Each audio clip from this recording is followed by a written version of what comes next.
Welcome everybody to Two Drunk Dudes in a Gun Room. This is Don. Hey man, we're going at it alone today. Doug is he's been bit by COVID. Yep. He's a little bit under the weather, so he's not going to be on today. Hopefully he'll be here and feeling better this week. Hey, so today's episode, man, I'm going to talk about some funny overseas stories. Um, One of the things that soldiers are good at, man, is making an ass out of themselves. I know I definitely did, and one of the biggest times, man, we were broke down in England, and I think I probably talked about this a couple times, but man, we were we were broke down in England and had to stay the night, and all of us soldiers decided, why don't we go on downtown, man? I ain't never been to England, and we we go on downtown, and some of my soldiers start spreading out, and they find these clubs, and I went into this club to find where he was at and make sure he was good and make sure he could get back to base. And when I when I went in there, man, I found his buddy, and I said, "Hey, where's so and so at?" And he said, "Out there on the dance floor." Man, I look, I don't see him. I said, "I don't see him." He points again. He's like, "He's right there." And I don't see him. It turned out he was dancing with a girl that was so big when they were rotating, I couldn't see him on the other side of her. Now we're in England, and he decides he's going to go home with her, and that she's going to bring him back to catch his plane. I said, "No, you're not." She wasn't English. She was American in England. There is no way she was there studying. She was with another Air Force guy because it was an Air Force base that we was at.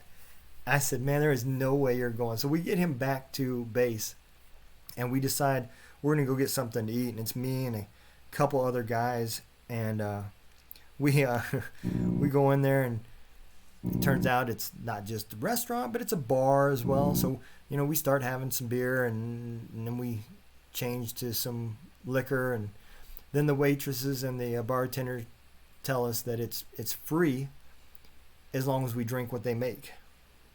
I don't remember much after that, and it got back to me that I guess we were walking, trying to get back to base, and we were stopping people and asking them if they've seen Bin Laden, that we were looking for him. Yeah, I'm pretty sure those English folks, they they didn't get as big of a kick out of it as I did. But yeah, we had some good times, man. Uh, I know of a night in Korea. We were drinking downtown, and I ended up losing my clothes and puking all over the front of myself in the back of a cab. So we we ended up downtown, and I was young. I was 20, and we had a guy there that he started making comments about how a city boy can outdrink a country boy, and I walked right into this, and we started doing double shots of rum. To this day, I cannot stand rum, but I don't remember leaving. I vaguely remember these blurry lights that was going by me, and over there you had to have a pass. So they ended up having to sneak me on base to get to get not get in trouble. And the only thing I remember was when I went to bed, one of them said, "Make sure you wash your clothes in the morning." So I got up and threw my clothes in the washer, and my roommate handed me a mop and told me the bathroom's all me. And I guess I thought the tub was the toilet because I puked all up into the tub. So I cleaned the bathroom, went back to sleep, and when I got up, somebody had stole my clothes out of the laundry room. So, needless to say, the wife wasn't mad about that, wasn't happy about that, because that was an anniversary gift that I just lost. Had it a whopping, I think, a week. But we seem to find fun, man. I can't imagine any place I've ever been that I can't say that we didn't have fun. I mean, when we were waiting for the initial invasion to kick off, we were in Jordan, and there was some berms over there, and we were having contests with these gators to see who could get it up the highest on these berms. And I don't know how many times we changed the motor and changed the rear end, clutches, and everything else for burning them up. But, you know, the saying about idle hands, yeah, is the devil. Yeah, it's the truth. Because us soldiers, man, boredom will be the quickest way to get somebody in trouble. When we were in Bosnia, man, we were playing jokes, and it was starting to get out of control. We sat there and would make these flyers, and I still remember this. We made this USO flyer that said Lou Ferrigno will be at the Chow Hall April 1st, sponsored by USO. And we broke into their little cabinet where they put the flyers and everything, and we hung the flyer up, posted them all over the place. And man, you'd hear people in the gym talking about, man, I'm going to ask Lou Ferrigno what he uses, what supplements he uses, and what the best diet is. Man, you'd hear guys talking all the time about what they're going to ask Lou Ferrigno. Nobody even thought about the date being April 1st. Yeah, there was no Lou Ferrigno. Our PLL clerk, he was kind of a smart ass, man. He's one of those guys that had a big mouth, and I don't, to this day I don't remember what he said, but he pissed me off.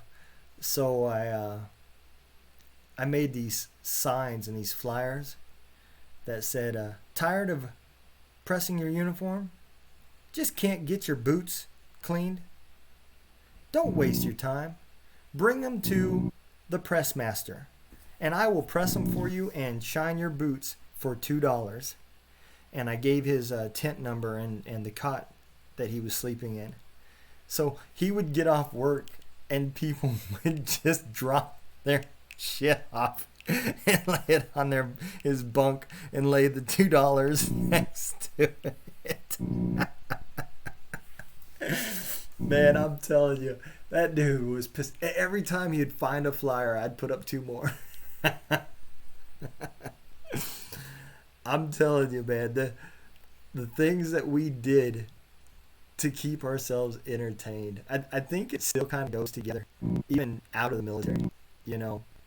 We had a warrant officer that it really wasn't jokes, but they were having fun at a barbecue at his house, and there was another warrant officer over there, and they'd been drinking, and he lived on a cul-de-sac, and they broke out the go-kart that they had, and they were riding it there in the cul-de-sac, and they kept asking that other warrant officer, hey, how about you ride it, man? Go and take your turn. He's like, no, I'm good.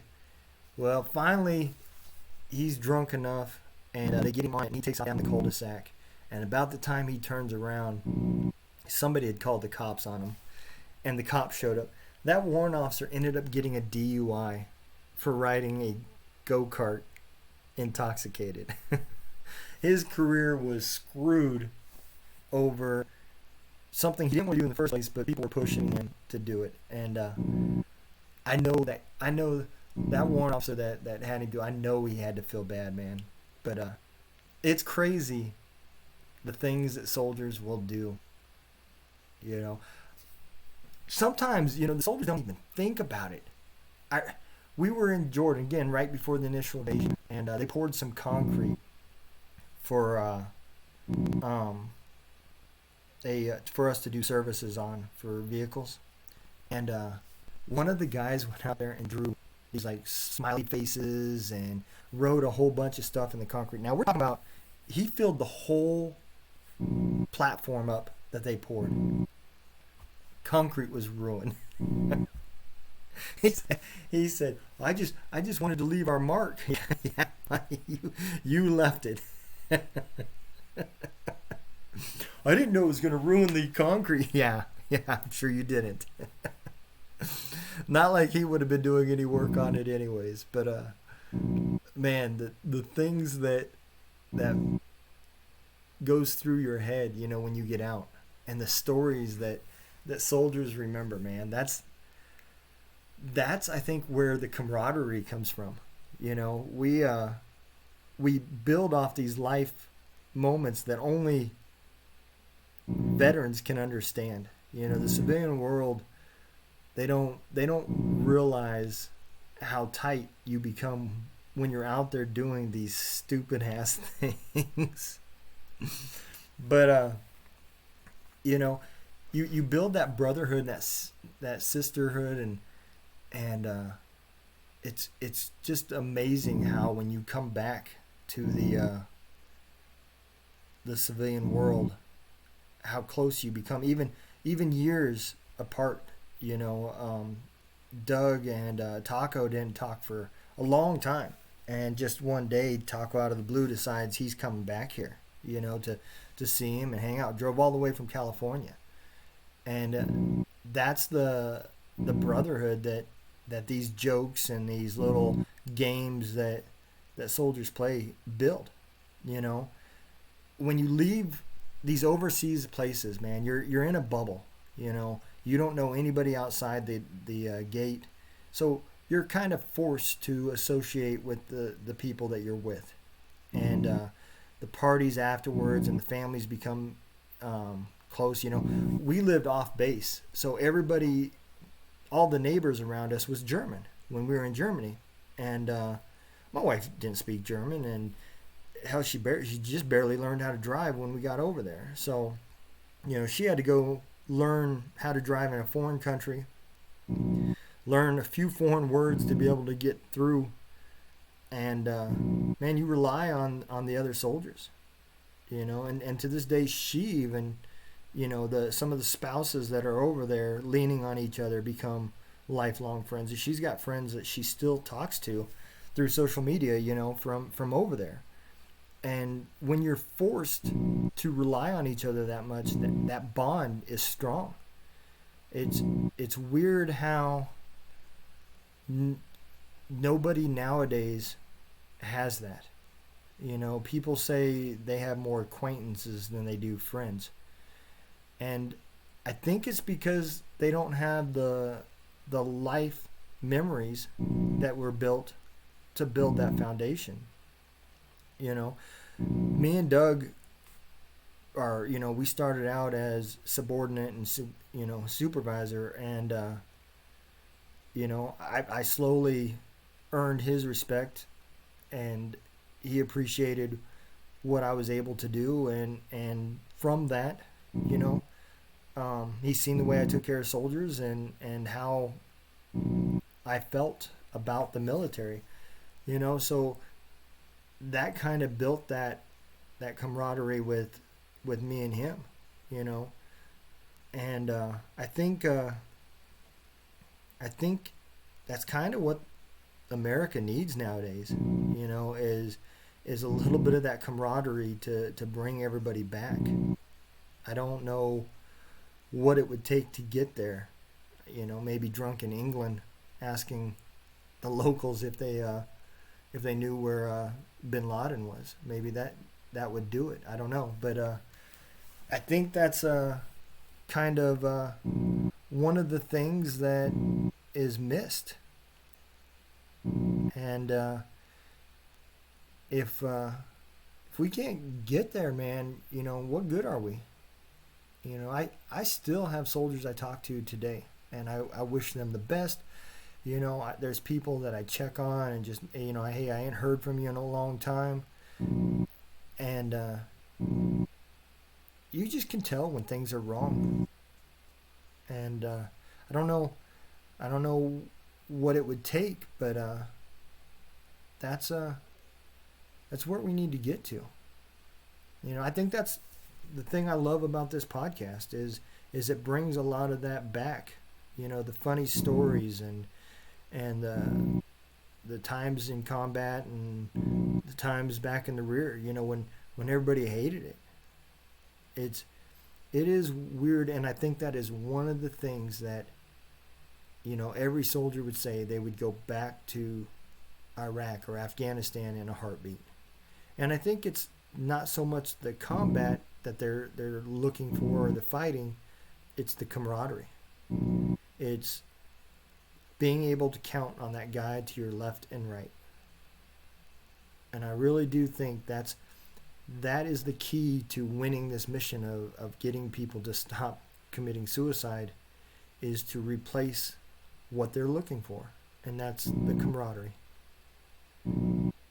I don't know if this podcast is what will do that, or maybe a resource that we've come across, but I do know the programs that the military has and the VA has is not the answer. The camaraderie is what will do it, and taking care of the guy to your left and the guy to your right. It's weird how things get imprinted in your brain. 20 years in the military, you get used to a set cycle. The military has a procedure for everything, man. You put your boots on, start with the left foot, you step with the left foot, you walk with your fingers curled. I mean, all these things are imprinted in your brain, and you do them non-stop. And you don't question nothing. And I think that's another problem, that the military does kind of, in a way, build robots. You don't ask questions. So when you get out, again, you don't ask questions. You accomplish the mission and then ask your questions. But sometimes it's too late at that point, especially when there's nobody there to give you the answers. So I think this episode's about the funny jokes, but it ties in with the camaraderie that the soldiers need. And I'm not gonna lie, when I left Korea, I thought the army was as tight as I was with the people over there. It was kind of a rude awakening when you get back to the States and everybody outside that gate is the same as you. They speak the same language. They're Americans just like you, and you get back into the regular world in the United States, and it just becomes a job. And some of that camaraderie even falls apart there. It was a rude awakening when I got to Fort Bliss, and people weren't going to each other's house on the weekends and partying and stuff like that. They were going home to their family and their kids, and I was like, wow, man, this is not the Army. This isn't what I was just doing for the last year, And that camaraderie that is built when you're overseas is the tightest form of it that you'll find, whether it be combat, whether it be just a Korea tour or Germany. That's where you're going to find those bonds that are built. And when you get out, those are the bonds that you're going to miss. It makes me feel good when I still have soldiers contact me and ask me for advice. When they tell me they appreciated my leadership when I was with them, that makes me feel better than anything in the world. I had a guy reach out and tell me he was going through some things, and when he heard our podcast, it did change some of the intentions that he was having. And if that's the case, great. I'm thrilled because we've got to come together and stop all the stuff that's going on. It's causing these soldiers to kill themselves. Um, whether it's transitioning, stress from combat, just life in general. It doesn't matter, All of it compiles, and that's what we need to get is that camaraderie and the ability for people to be able to reach out and not feel like they're being judged when they do it. Um, there's a lot of resources out there. There really is, and I'm not saying that the VA and them are not doing good stuff because they are, but the therapy of talking to people that can't relate is probably the biggest complaint that I hear from veterans. It's one of my complaints. The trying to do the standard this is how you fix this textbook just doesn't work for most soldiers. You're not going to break that imprint of if you ask for help you're weak. If you're thinking about suicide, you're just trying to get out of work. If you were saying you're going to kill yourself, you wouldn't really do it. These are all bullshit that does get pushed through the chain of commands in the military, and you are stuck, especially if you become a leader, hearing this from the people that are above you, and you start seeing that same thing.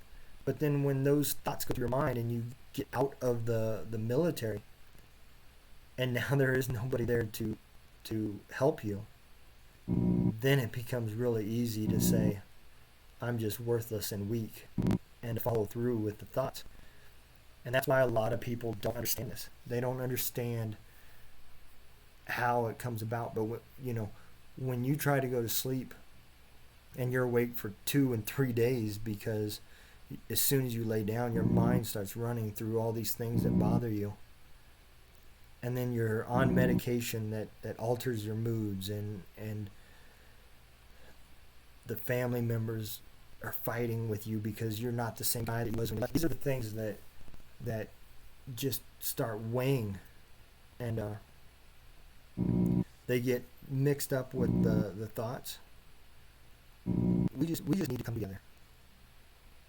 The support that we've gotten from you guys has been tremendous, and all we can do is continue to share our podcast, and you do your part.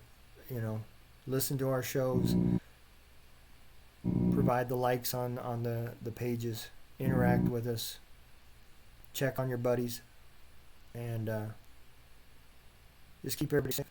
We do that, and one day there will be zero a day. That is the goal. If you guys know of some veterans that need to be highlighted, we've got some people that are lined up to come on the show, but if you got a veteran out there that has opened up his own business, doing well or not doing well, and they'd like to come on the show, man, we'd be glad to have them. Point them to our Facebook page, point them to our website, and we can come together. Provide that camaraderie that everybody's missing. And I think the rest of the pieces will fall together. Just remember, man, the jokes and the life memories, that's the foundation. And from there, it's only up. There's some good resources that we got on the website. If you go to our website, savagearmy.com, top right corner, man, there's some quick links. We've got several groups out there that are doing things. She's the Veteran has got a virtual meeting that they're getting ready to do. I don't remember the date, but you can go to She's the Veteran on the Facebook page and see it. There's a walk that's coming up. I think it was in September with leavethesideline.org. You can check them out on Facebook as well. Just like I said, download our podcasts and help us out. That's what we need more than anything, is to reach people. We have to do that before we can do anything else. So give us a share, let people know about us, and Thanks. And you guys be safe. And I hope you enjoy the show.